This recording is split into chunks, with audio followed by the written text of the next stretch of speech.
Parys is 'n massiewe stad met duisende ou geboue en miljoene mense. Maar iewers in die stad is daar 'n restaurant wat behoort aan 'n Suid-Afrikaner. Iemand wat nie bang is om kansse te waag en groot te droom nie. Hy was so gaaf om sy besige restaurant vir 'n uur te sluit om met Bravo te gesels.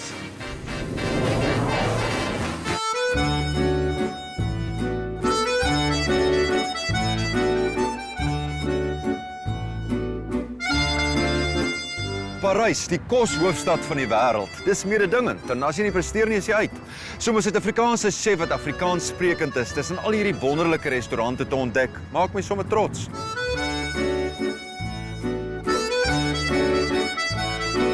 Sy restaurant is in die woonbuurt Boulevard Perret in Parys en hy was so gaaf om sy besige restaurant vir 'n uur toe te maak om met Bravo te kan gesels.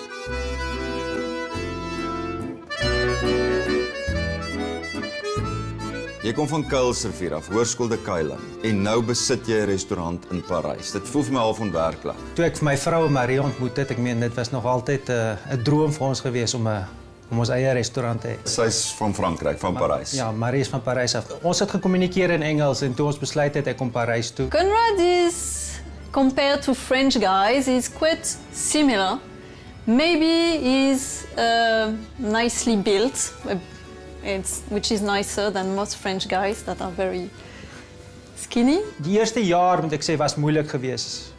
Net om Frans te leer, want dit is moeilik om, kan ek sê, vir tussen 8 maande en 'n jaar met niemand te kommunikeer, behalwe met jou vrou wat met jou kan Engels praat. Maar nou, dit is nou my eerste taal. C'est prêt là, c'est un plat de jour pour le table 3, une tête de veau.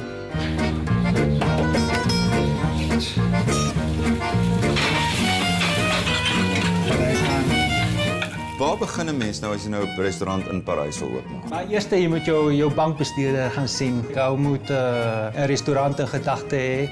As daai dinge alles eers agter mekaar is en daar's lisensies wat jy moet kry. C'est une plat de jour pour le table 3. Toe ons besluit het ons gaan 'n restaurant oopmaak, het ons ietsie gesoek wat ons weet jy kry nie iewers anderste in Parys nie.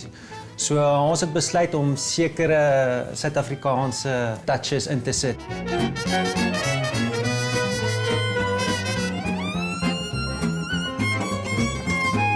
I think to own a restaurant with a South African guy is actually much easier because it makes a difference for our clientele. They come to us because there is a South African guy. They know they can find nice wines, different products, things that they cannot find anywhere else in Paris. Ons het dis oorspronklik 'n Franse kos met 'n bietjie Suid-Afrikaanse touches. Ek gebruik biltong dan sekere van my resepte, amarula, Savannah, cider, rooibos tee. Ek het al bobotie hier gemaak vir 'n soort van wat hulle noem 'n plat du jour, jy weet, plate of the day, wat reël goed gewerk het. Ek hoor die Franse is humeurig. Is jou vrou humeurig? Sy is nogal. Is dit 'n kenmerk van die Franse?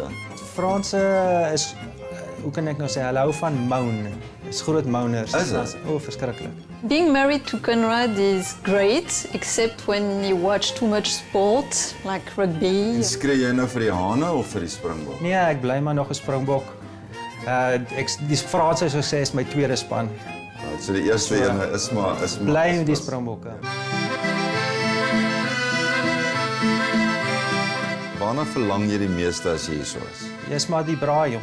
Hier in Parys kan ons nie braai nie. So dis die ding wat ek seker die meeste mis van Suid-Afrika. Ek bedoel jy het 'n wonderlike vrou, jy het 2 kinders, jy is 'n Parysenaar. Want jy is so lank 11 jaar hier so. Ja, 11 jaar. Maar as jy op 'n Sondagmiddag na so 'n middagslaap wakker word en dan so effens heimwee en goed, verlang jy nie terug nie? Ja, dit gebeur. Ou gaan maar op die rekenaar en op Google en jy tap Suid-Afrika en jy kyk maar wat gaan aan of lees die burger. As jy moet terugdink, is dit baie keer knyp jy jouself en ek genade, hier is ek nou. Dit gebeur so nou en dan.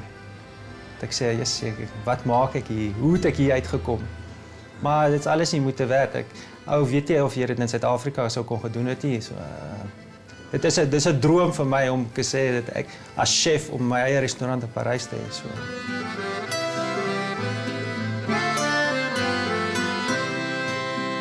As jy ooit in Parys is en jy soek 'n plek om lekker te eet, onthou van Conrad en Cap. Kuilsrivier gasvryheid op sy beste in Parys.